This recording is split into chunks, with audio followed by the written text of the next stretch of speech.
अस्सलाम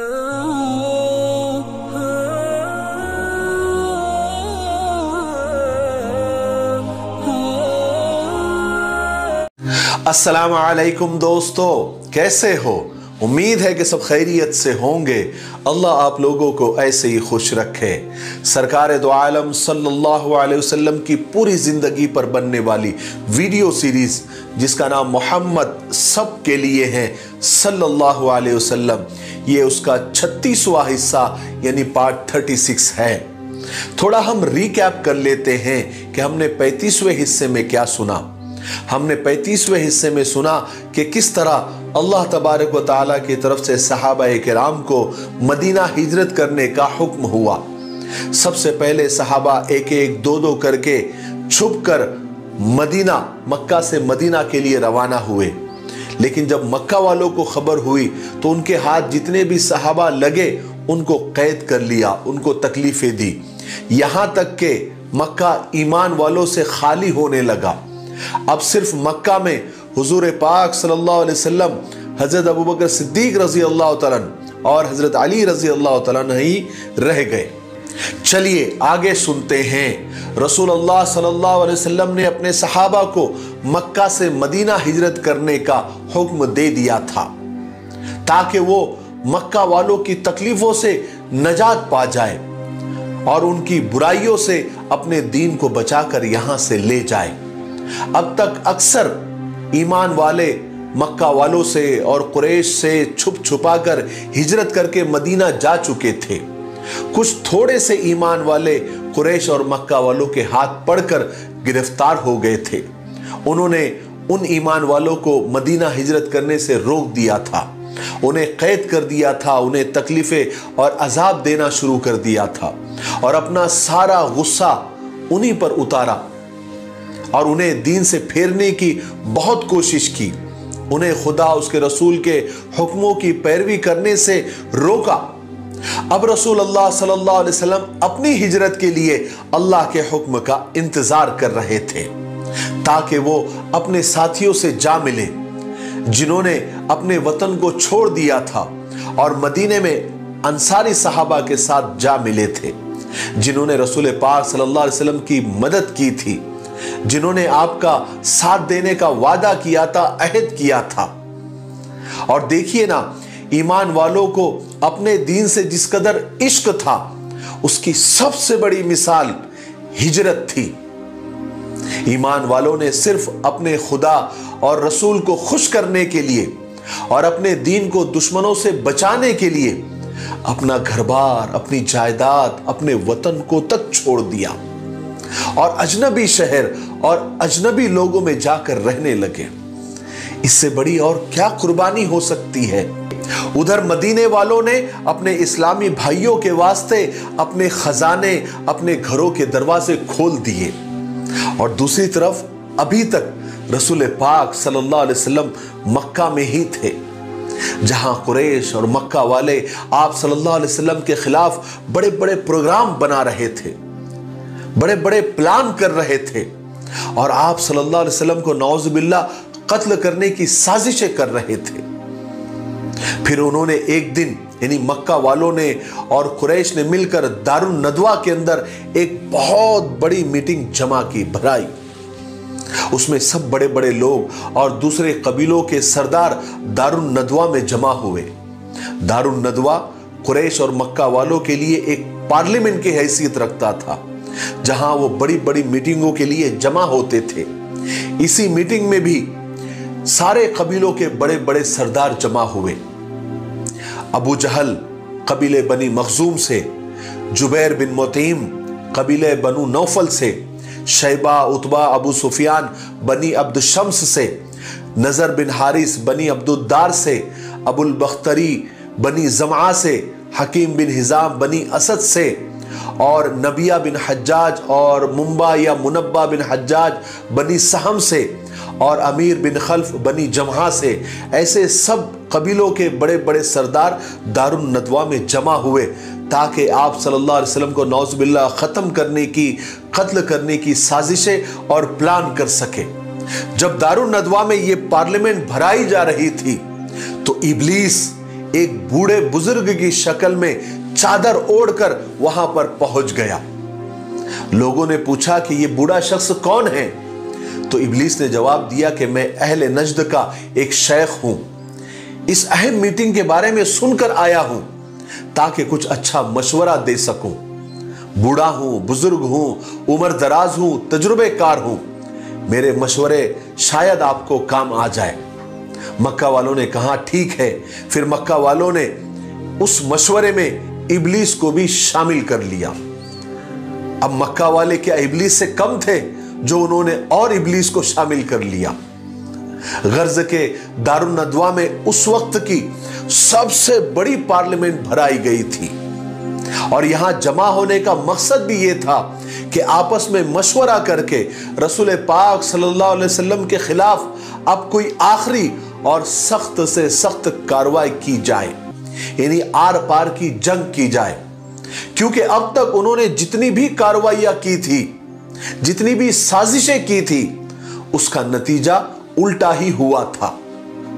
और अब वो मुसलमानों की और ईमान वालों की हिजरत का हाल भी देख रहे थे और वो ये भी देख रहे थे कि मदीना वाले ईमान वालों के साथ किस कदर मोहब्बत, एहतराम और इज्जत का बर्ताव कर रहे हैं, उनका वेलकम कर रहे हैं, उनके लिए अपने दरवाजे खोल रहे हैं। इसलिए मक्का वालों को यह खतरा हो रहा था कि मदीना के मुसलमान कहीं अपनी नबी की वजह से हमारे खिलाफ जंग का ऐलान न कर बैठे, क्योंकि जंग छिड़ जाने के बाद मदीने के मुसलमान मक्का वालों को मदीना के रास्ते मुल्क के शाम जाने से रोक देंगे और उसका नतीजा यह होगा कि कुरैश और मक्का वालों का सारा कारोबार, तिजारत और बिजनेस तबाह हो जाएगी, ठप हो जाएगी। क्योंकि मक्का वालों को मुल्क के शाम की तिजारत से सालाना यानी एनुअल 2.5 लाख सोने के दिनार का मुनाफा और प्रॉफिट होता था। ईमान वालों को मदीना हिजरत करने से रोकने की मक्का वालों की सबसे बड़ी वजह यह थी, क्योंकि मक्का वालों का और कुरैश का गुजर बसर तिजारत पर था जो मुल्क के शाम से होती थी और मुल्क के शाम का रास्ता मदीने से होकर गुजरता था। इसलिए अगर मदीने वालों से लड़ाई हो जाती है तो वो कुरैश के ताजिरों को अपने शहर से हरगिज गुजरने नहीं देते और मदीना में अगर इस्लाम कदम जमा लेता तो मक्का वालों को कितना खतरा था, ये मक्का वालों को और मक्का के ताजिरों को और मक्का के बिजनेसमैन लोगों को इस बात का बखूबी एहसास था, क्योंकि ये मक्का वालों के वजूद और अस्तित्व का मसला था। गर्ज के वो बहुत परेशान थे, इसलिए उन्होंने दारुन नदवा के अंदर इतनी बड़ी पार्लियामेंट जमाई और बड़ी मीटिंग की ताकि वो किसी तरह रसूल पाक सल्लल्लाहु अलैहि वसल्लम को अपने रास्ते से हटा दे।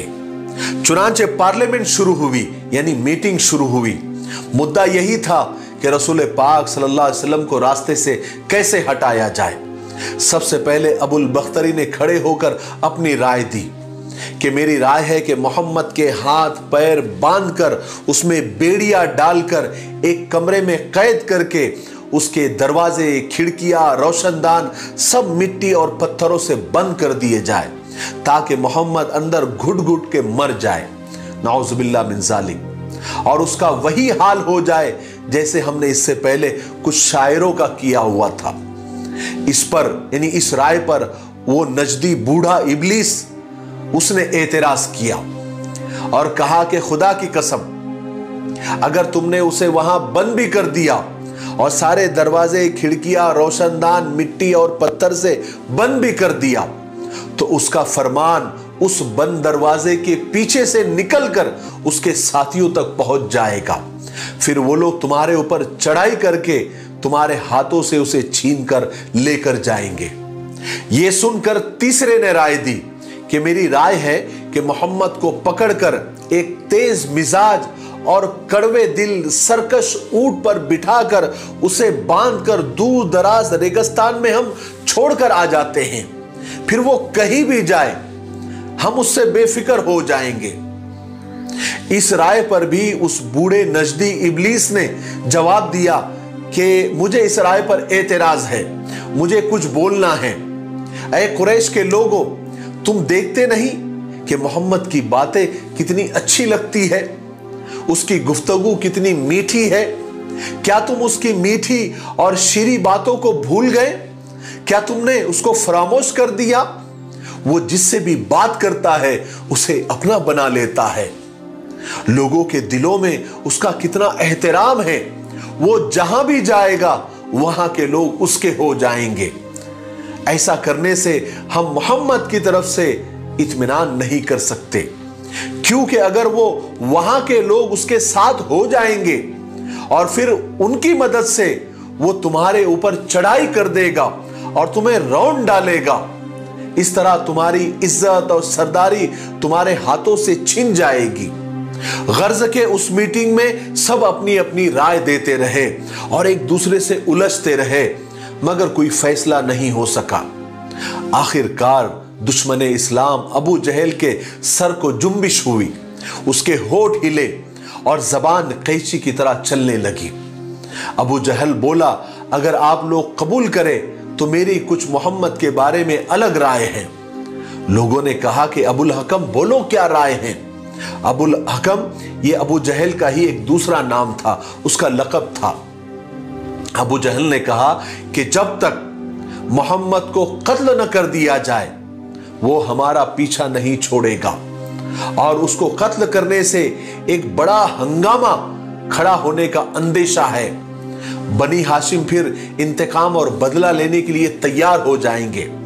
इसलिए मेरी राय है कि हम हर कबीले से एक एक नौजवान को ले, जो बहादुर भी हो, हिम्मत वाला भी हो, ताकतवर भी हो, और उनके हाथ में एक निहायत उम्दा तेज तलवार दे दी जाए, और वो सारे नौजवान जो इस मीटिंग में तय हो जाए रात को मोहम्मद के घर का मुहासरा यानी उसका घेराव कर ले। और जब सुबह मोहम्मद नमाज पढ़ने के लिए घर से बाहर निकले तो तमाम बहादुर मोहम्मद पर टूट पड़े और सब मिलकर एक साथ तलवारें चलाए, यहां तक कि मोहम्मद का कत्ल हो जाए। इस तरह हर कबीला इस कत्ल में शरीक हो जाएगा और मोहम्मद का खून हम तमाम कबीलों में बढ़ जाएगा। उसका नतीजा ये होगा कि बनी अब्द मुनाफ, बनी हाशिम, बनी अब्दुल मुत्तलिब अगर उसका बदला लेने के लिए लड़ना भी चाहेंगे तो उन्हें तमाम कबीलों से लड़ने के बजाय जान की कीमत लेने पर राजी होना पड़ेगा, जो हम अदा कर देंगे। इस राय पर सारे मजलिस वाले खुश हो गए। सारी मीटिंग में जितने भी शरीक थे सबको ये राय बेहद पसंद आई।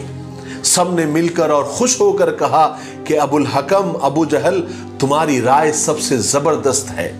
और अबू जहल के इस राय पर सबका इत्तेफाक हो गया। उसके बाद वो पार्लियामेंट, वो मजलिस, वो मीटिंग बर्खास्त हो गई। फिर क्या था, सब लोग बहुत खुश, बहुत मगन। उनको तो ऐसा लगा कि हमारा काम तो हो गया, हमारे रास्ते का कांटा तो अब बस निकल गया। उन्होंने ये समझ लिया था कि वो अपने नापाक इरादों में बस कामयाब हो गए। उन्होंने तो बहादुर नौजवानों को चुनना भी शुरू कर दिया, जो मोहम्मद सल्लल्लाहु अलैहि वसल्लम का नौज बिल्ला खाम तमाम कर देंगे। साथ ही उन्होंने तलवारों को छाटना शुरू कर दिया, उन्हें तेज करना शुरू कर दिया। मगर उन दुश्मनों के ख्वाबो ख्याल में भी नहीं कि जिस खुदा ने मोहम्मद को नबी बनाकर भेजा है, वो खुदा उनकी हर चाल, हर साजिश, हर प्लान, हर मीटिंग, हर मशवरा, हर पार्लियामेंट से बाखबर है, उसको सब मालूम है। कुरैश वालों के लिए और मक्का वालों के लिए हुजूर पाक सल्लल्लाहु अलैहि वसल्लम तो सिर्फ मोहम्मद बिन अब्दुल्ला थे, जो अब्दुल मुत्तलिब के पोते थे। वो तो कहते भी थे कि मोहम्मद तो हमारी तरह दिखता है, हमें हमारी तरह खाता पीता है, हमारी तरह जागता फिरता है, हमारी तरह बाजारों में घूमता फिरता है। लेकिन मक्का के नादानों को यह खबर नहीं थी कि मोहम्मद तो फख्र रसूल है, सैयदे कुल है, हादिये सुबुल है, साकिये कौसर है, शाफ़े महशर है, जो सारे अंबियाओं का इमाम है।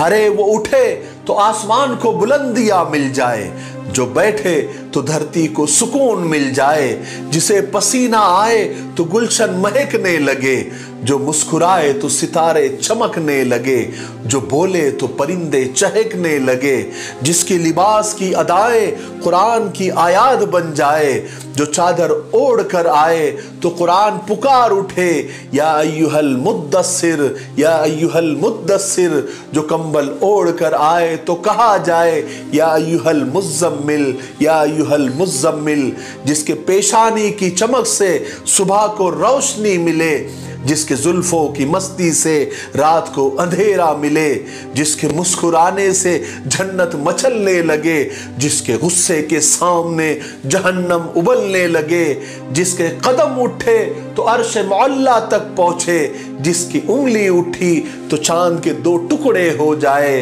हाय हाय हमारा सब कुछ कुर्बान हो जाए, नबी पाक सरकार दो आलम हजरत मोहम्मद सल्लल्लाहु अलैहि वसल्लम की ज़ात अक़दस पर सब मिलकर एक बार मोहब्बत से सरकार दो आलम सल्लल्लाहु अलैहि वसल्लम पर दरूद पढ़ ले। अल्लाहुम्मा सल्ली अला सय्यिदिना व शफ़ीना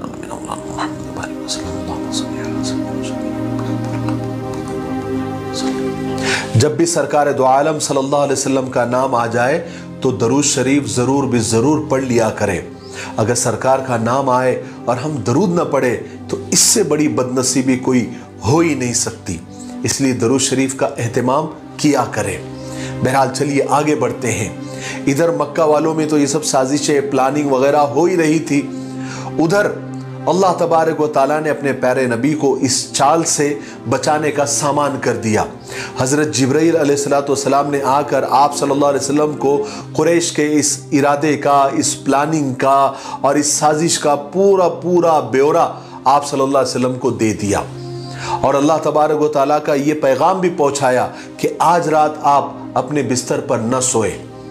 और अल्लाह तबारक व तआला ने आप सल्लल्लाहु अलैहि वसल्लम को मदीना हिजरत करने की इजाज़त भी दे दी। रसूल पाक सल्लल्लाहु अलैहि वसल्लम की ये आदत थी कि वो रोज़ाना 2 मरतबा हज़रत अबू बकर सिद्दीक रज़ी अल्लाह तआला अन्हु के मकान पर तशरीफ़ ले जाया करते थे। उस रोज़ भी आप सल्लल्लाहु अलैहि वसल्लम हज़रत अबू बकर सिद्दीक रज़ी अल्लाह तआला अन्हु के घर पहुँचकर आपने दरवाजे पर दस्तक दी। हालांकि ये वक्त हुज़ूर पाक सल्लल्लाहु अलैहि वसल्लम कभी नहीं आते थे। जब हज़रत अबू बकर सिद्दीक ने आपको देखा तो ये कहा कि ज़रूर कोई ना कोई ख़ास बात है। आप सल्लल्लाहु अलैहि वसल्लम अंदर तशरीफ़ लाए। रसूल खुदा सल्लल्लाहु अलैहि वसल्लम ने अंदर पहुंचकर हज़रत अबू बकर से फरमाया कि यहाँ जितने भी लोग हैं सबको साइड में कर दो, यानी हटा दो, कुछ बात करनी है, बहुत ज़रूरी है। हज़रत अबू बकर सिद्दीक रज़ी अल्लाह अन्हु ने जवाब दिया कि या रसूल अल्लाह, यहाँ सिर्फ 2 लड़कियाँ हैं, आयशा और अस्मा, जो आपके लिए भी घर वालों की तरह ही है और राजदार है, इसलिए आपको जो भी बात कहनी है आप बेतकल्लुफ़ फरमाइए। तब रसूल पाक सल्लल्लाहु अलैहि वसल्लम ने इरशाद फरमाया कि मुझे अल्लाह तबारक व तआला ने हिजरत की इजाज़त अता फरमा दी है और मैं आज रात मदीना के लिए रवाना हो रहा हूँ। ये सुनकर हज़रत अबू बकर ने बड़े शौक़ से पूछा, या रसूल अल्लाह, मेरे माँ बाप आप पर कुर्बान, क्या मुझे भी साथ चलने की इज्जत हासिल होगी? आप सल्लल्लाहु अलैहि वसल्लम ने इरशाद फरमाया, हाँ अबू बकर, तुम भी मेरे साथ होंगे। ये सुनकर हज़रत अबू बकर के खुशी के आंसू निकल गए। उन्होंने अर्ज़ किया, या रसूल अल्लाह सल्लल्लाहु अलैहि वसल्लम, मैंने पहले ही से 2 सवारियों का इंतज़ाम कर चुका हूँ, इसलिए मेरे माँ बाप आप पर कुर्बान, एक आप ले लीजिए। आप सल्लल्लाहु अलैहि वसल्लम ने फरमाया कि मैं कीमत दिए बगैर नहीं लूँगा। हज़रत अबू बकर ने फरमाया कि जैसे आपकी खुशी उसमें मैं खुश हूँ, यानी अगर आप कीमत देकर लेना चाहते हैं तो कोई हरज नहीं, आप ऐसा ही कीजिए। अब हज़रत आयशा और हज़रत अस्मा रज़ी अल्लाह तआला अन्हुमा अपने वालिद के हुक्म पर सफ़र का सामान, तोशा, नाश्ता वगैरह तैयार करना उन्होंने शुरू कर दिया। हज़रत अस्मा रज़ी अल्लाह तआला अन्हा ने एक दस्तरखान में खाना वगैरह लपेट दिया और एक मशकीज़ा पानी का भर दिया। उन्होंने उन दोनों चीज़ों को एक साथ बांधना चाहा, मगर उस किस्म की कोई डोरी और रस्सी नहीं मिली। इसलिए उन्होंने जब उनको कुछ नहीं मिला तो अपनी ओढ़नी फाड़ कर उसके 2 टुकड़े किए, एक से खाने का बर्तन, पानी का मशकीज़ा वगैरह बांध दिया और दूसरा अपनी कमर पे बांध दिया। उस वक्त से हज़रत अस्मा का लक़ब ज़ातुन नताक़ैन, यानी 2 ओढ़नियों वाली, ऐसा पड़ गया। बहरहाल वो रात आ गई जिसका मक्का वाले बेसब्री से इंतजार कर रहे थे। वो सब लोग आप सल्लल्लाहु अलैहि वसल्लम के मकान के आसपास अंधेरे में छुप गए और घात लगाकर बैठ गए। उनमें से हर एक ने अपने कपड़ों में एक निहायत तेज और उम्दा तलवार छुपा रखी थी, और वो तलवारें ऐसी थी कि उनके धार में मौत छुपी हुई थी। इस काम के लिए मक्का वालों ने 11 मुजरिमीन तय किए थे, जिसमें सबसे पहले अबू जहल, हकम बिन आस, उक़बा बिन मुईत, नजर बिन हारिस, उमैया बिन खल्फ, जमा बिन असवद, तोयमा बिन अदी, अबू लहब, उबई बिन खल्फ और नबिया बिन हज्जाज और मुंबा या मुनब्बा बिन हज्जाज। ऐसे 11 लोग थे जो रात के अंधेरे में आप सल्लल्लाहु अलैहि वसल्लम के घर के इर्द गिर्द छुप कर बैठे थे कि जैसे ही आप निकलेंगे ये तलवार का वार करके सब मिलके और आप सल्लल्लाहु अलैहि वसल्लम का नाउज़ुबिल्लाह काम तमाम कर देंगे, कत्ल कर देंगे। आज के लिए इतना काफी है, इसलिए अब हम यहीं पर रुकते हैं क्योंकि वीडियो ज्यादा लंबा हो रहा है। आने वाले 37वें हिस्से में यानी पार्ट 37 में हम हिजरत का वाकया ही कंटिन्यू करेंगे, क्योंकि अभी बहुत सफर बाकी है। अभी आपको यह सुनने को मिलेगा आगे के पार्ट्स में कि आप सल्लल्लाहु अलैहि वसल्लम हज़रत अबू बकर सिद्दीक रज़ी अल्लाह तआला अन्हु कैसे मक्का से बाहर निकले, आपके साथ क्या क्या हुआ, आपने किसको अपने बिस्तर पर सुलाया, फिर मुशरिकीन मक्का ने क्या किया, यानी वो 11 लोग जो तलवार लेकर छुपे हुए थे उनके साथ क्या हुआ। ये सारी चीजें आपको 37वें हिस्से में यानी पार्ट 37 में सुनने को मिलेगी। तब तक आप इन सीरीज के वीडियो को ज्यादा से ज्यादा शेयर करें। आप लोग शेयर बहुत कम कर रहे हैं, इसलिए व्यूज दिन ब दिन थोड़े कम होते जा रहे हैं। ये थोड़े लोगों से मेरी शिकायत है, और मुझे किसी यूट्यूबर ने बताया कि आप अपने ऑडियंस से कहें कि आप कमेंट ज्यादा से ज्यादा करें और वीडियोस को लाइक करें। इससे होगा ये कि आपके वीडियोस यूट्यूब सजेशन में यानी नए नए लोगों को बताएगा। तो आप जरूर इन वीडियोस को लाइक करें, शेयर करें और अच्छे अच्छे कमेंट करें। उससे होगा ये कि हमारे वीडियोस को एंगेजमेंट मिलेगा और हमारे वीडियोस, ये सीरत के वीडियोस सजेशन में आएंगे और नए नए लोग इसको देखेंगे और आप सल्लल्लाहु अलैहि वसल्लम की सीरत को सुनेंगे, जिसका सवाब आपके खाते में आएगा। मुझे उम्मीद है कि आप लोग ऐसा जरूर करेंगे, क्योंकि आप लोग बहुत अच्छे हैं। अल्लाह आपको खुश रखे। तब तक मेरे लिए, पूरी उम्मत के लिए और पूरी इंसानियत के लिए खैर और भलाई की दुआ करते रहे। अस्सलामु अलैकुम व रहमतुल्लाहि व बरकातुहू।